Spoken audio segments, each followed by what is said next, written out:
हिंदू धर्म में भगवान विष्णु के 5वें अवतार भगवान वामन को समर्पित वामन जयंती का पर्व भाद्रपद माह के शुक्ल पक्ष की द्वादशी तिथि को मनाया जाता है। धार्मिक मान्यता है कि इसी दिन भगवान विष्णु ने माता अदिति और कश्यप ऋषि के पुत्र के रूप में वामन अवतार लिया था। इस दिन वामन देव की पूजा और व्रत करने से भक्तों के जीवन में सुख समृद्धि और शांति आती है। वामन जयंती 2025 कब है?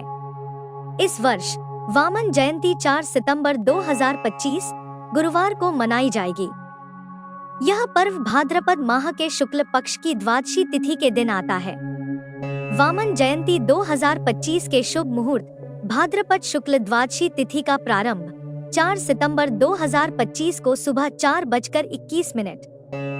द्वादशी तिथि की समाप्ति 5 सितंबर 2025 को सुबह 4:08। श्रवण नक्षत्र का प्रारंभ 4 सितंबर 2025 को रात 11:44।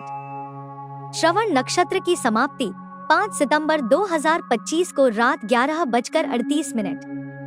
वामन जयंती की पूजा विधि। वामन जयंती के दिन सुबह जल्दी उठकर स्नान करें और स्वच्छ वस्त्र पहनें। इसके बाद घर के पूजा स्थल को साफ करके भगवान वामन या भगवान विष्णु की प्रतिमा स्थापित करें। पूजा शुरू करने से पहले व्रत का संकल्प लें और अपनी मनोकामना पूरी करने के लिए वामन देव से प्रार्थना करें। वामन देव की प्रतिमा को पंचामृत, दूध, दही, शहद, घी और गंगाजल का मिश्रण से अभिषेक कराएं। भगवान वामन को पीले वस्त्र, पीले फूल, चंदन, तुलसी दल और नैवेद्य अर्पित करें। पूजा में दही और मिश्री का भोग अवश्य लगाएं। पूजा के दौरान वामन जयंती की कथा सुने या पढ़े। भगवान विष्णु के मंत्रों का जाप करें। विशेषकर ओम नमो भगवते वामनाय मंत्र का जाप करना बहुत शुभ माना जाता है। आखिर में धूप दीप जलाकर भगवान वामन की आरती करें और सभी को प्रसाद वितरित करें।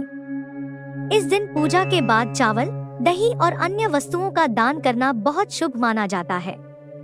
वामन द्वादशी की पावन कथा।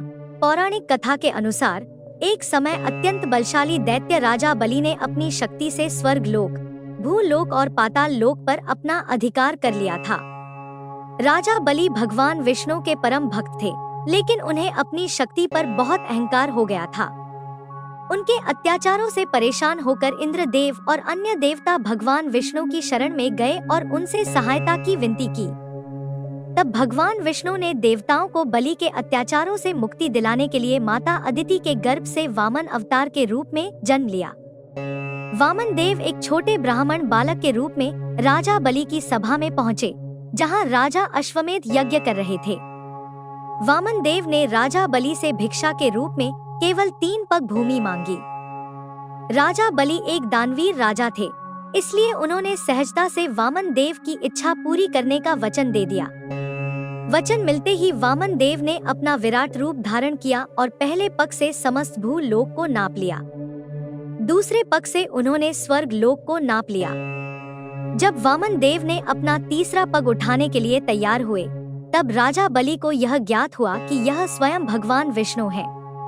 अहंकार को छोड़कर बलि ने तीसरे पग के लिए अपना शीश वामन देव के सामने प्रस्तुत कर दिया। बलि की उदारता से प्रसन्न होकर भगवान विष्णु ने उन्हें पाताल लोक का स्वामी बना दिया और साथ ही यह भी वरदान दिया कि वह साल में एक बार अपनी प्रजा से मिलने धरती पर आ सकते हैं।